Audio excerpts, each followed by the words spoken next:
Hey, welcome back to another video. I think it's pretty safe to say that music is a major part of the Sonic franchise's identity. The soundtracks to these games are often one of the best and most memorable parts of them. Hell, even if the game's crap, usually the soundtrack is pretty bangin'. Secret Rings is a prime example. Well, much like all that Shadow trivia I spouted out a while back, I've collected plenty of neat little factoids about the music of the Sonic series as well. I really enjoyed making that video, so I see no reason not to do it again, but about music this time. Just the same deal as before, these are going to range from pretty commonly known things to stuff I haven't really heard anybody else mention before. So hopefully you'll walk away from this with some new tidbits replacing actually important information regardless of your familiarity with the franchise. We'll start off real simple and well known. Sonic CD famously has a different soundtrack in North America compared to Japan and Europe. The original Japanese score was composed by the duo of Naofumi Hataya and Masafumi Ogata, with Ogata specifically handling the game's main theme, You Can Do Anything, while Hataya did the level themes. When the game was brought to North America, the soundtrack was changed to an all-new score by Spencer Nilsson, who had already been doing some work for Sega at the time, such as Echo the Dolphin and Batman Returns. And by the way, if you haven't heard the music he did for the Sega CD version of Echo, you really ought to do yourself a favor and fix that.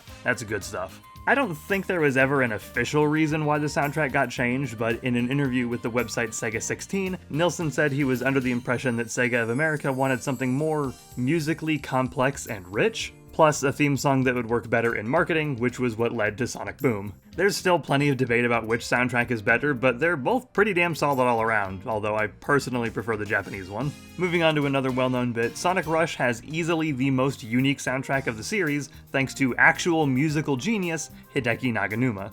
Genuinely, every track in this game is amazing, but the most standout song to me has to go to the final boss theme, Wrapped in Black. It's menacing, it sounds great, and very much fits for the game's final confrontation. As comes naturally with Naganuma's style, this song heavily features samples, most notably this part,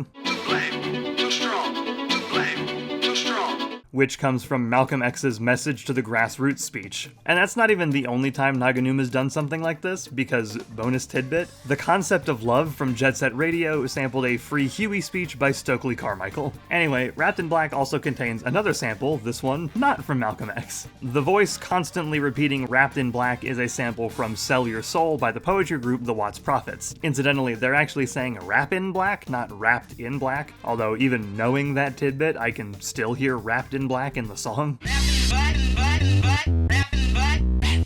Rapping black. Rapping black. While we're on Sonic Rush music, did you know that Blaze's theme, Bella Nova, can be heard in Yakuza 5? If you go to B in Nagasugai, you can hear it play in the background. I haven't actually played 5 for myself yet, at least not very much, so I don't know if this song will show up in any other locations or if any other songs can play here in B. I do know that this is not the only time that Sonic songs have shown up in the Yakuza games either. If you go to Mahjong parlors in Yakuza 4, you can hear Ungravitify, the theme for Sonic Riders Zero Gravity, the better Sonic Riders game by the way, as well as Night of the Wind and a few other songs. Dreams of an Absolution plays in convenience stores in Yakuza 6, and in Yakuza Like a Dragon and Infinite Wealth there are several Sonic-related music CDs that you can pick up throughout the world. From the digging around I did, there are even more examples of this, but I'm not going to mention every single one of them here. It'd get pretty repetitive, and besides, I gotta save some stuff for a possible part 2. Sonic Adventure marked a pretty major milestone in the music of the franchise. For one, it's the first game to feature any Crush 40 music, but it's also the first game to give us character themes, one for every playable character. Almost all of these returned in Sonic Adventure 2, with the only exceptions being Gamma and Big's themes, and the returning ones were all given new versions. All of them, that is, except for Amy's theme. Yes, My Sweet Passion was completely unchanged between the two games. In fact, as far as I can tell, this song has never seen any kind of remix or update whatsoever.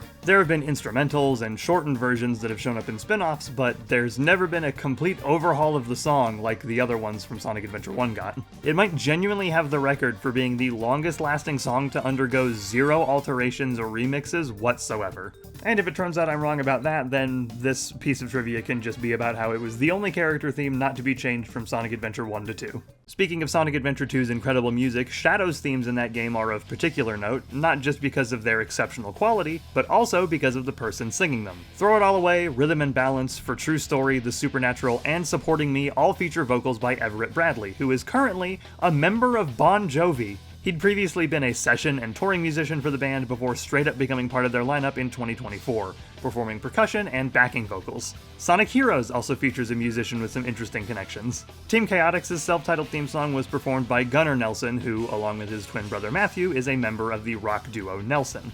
And the two of them are the sons of Ricky Nelson, a very popular teen idol in the late 50s and early 60s. Dude even had one more hit on the charts than Elvis between 1958 and 59.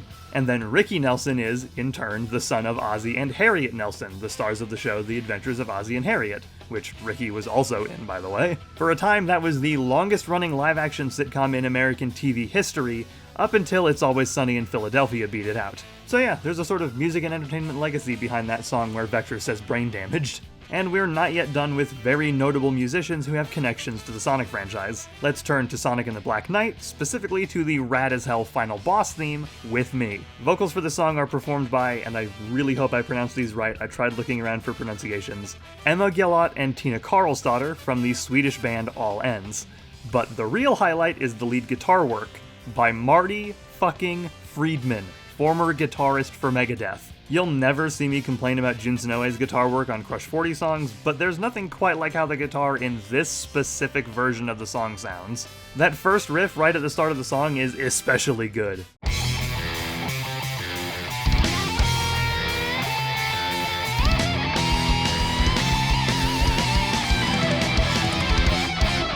Fucking visceral, man. I feel that shit in my bones. Yuzo Koshiro is likely best known for his work composing music for games like Streets of Rage, ActRaiser, and Revenge of Shinobi, but he also had a very brief impact on the Sonic series. Koshiro's company, Ancient, were the ones who developed the Master System/Game Gear version of Sonic 1. In fact, the company was apparently established entirely to make this version of the game, and thus, he was the one who handled the soundtrack. Initially, he just ported over Masato Nakamura's original score to the PSG sound of the game, but only 3 of those songs, the title screen, Green Hill, and Invincibility theme, actually end up being used. The rest is all original work by Yuzo Koshiro, though he did still try and keep the feel of the original score. I'd say it worked out pretty damn well, and the new compositions are incredible. In fact, between you and me, some of them are better than a few of the Genesis songs. Though this was the only Sonic game that Koshiro contributed to, his work on it has continued to have some influence. Savannah Citadel from Sonic Unleashed sounds a lot like this game's ending theme, and while I'm not certain if it was intentional or not, the Sonic Adventure 1 version of Tails' theme, Believe in Myself, sounds very much like Bridge Zone. Thanks to a leaked beta version of Shadow the Hedgehog, you can hear an early version of the game's hero theme, All Hail Shadow, and it's noticeably different from the final song. Obviously, it's recognizably the same song, but the instrumental's a little flatter, the mixing is different, and most of the lyrics are completely different. It doesn't hit quite as hard as the finished version of the song, but it's still a pretty good listen and makes for an interesting comparison to the one that's in the game. Related, there's a mix of All Hail Shadow that I don't think I've ever seen anyone else mention, which is odd because it's not like it's hidden or anything. The album True Colors: The Best of Sonic the Hedgehog Part 2 features a hybrid mix of All Hail Shadow, taking the vocals from the original Magnify version and putting them over the instrumental from the Crush 40 recording of the song. It actually works a lot better than I initially thought it would, and I'd love to hear a version that's the other way around, taking the Crush 40 vocals and putting them over the Magnify instrumental. Okay, let's wrap up by playing a little 6 Degrees of Separation style game and connecting Sonic to a couple of interesting properties. So, for the Sonic Symphony World Tour, several guest vocalists have been brought on in the past in addition to the regular musicians for the songs.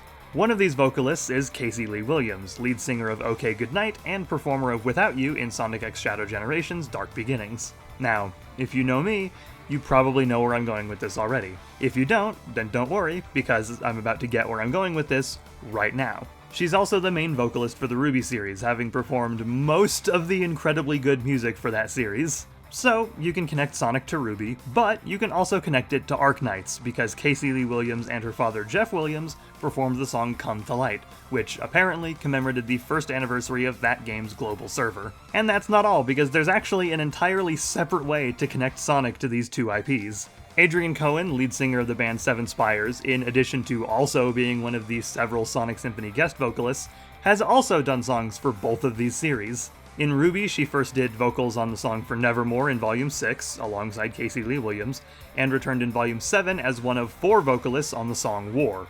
Both of these are incredible songs, by the way, especially Nevermore. And for Arknights, she performed All Hail Savior, which is the theme for Gavial the Invincible.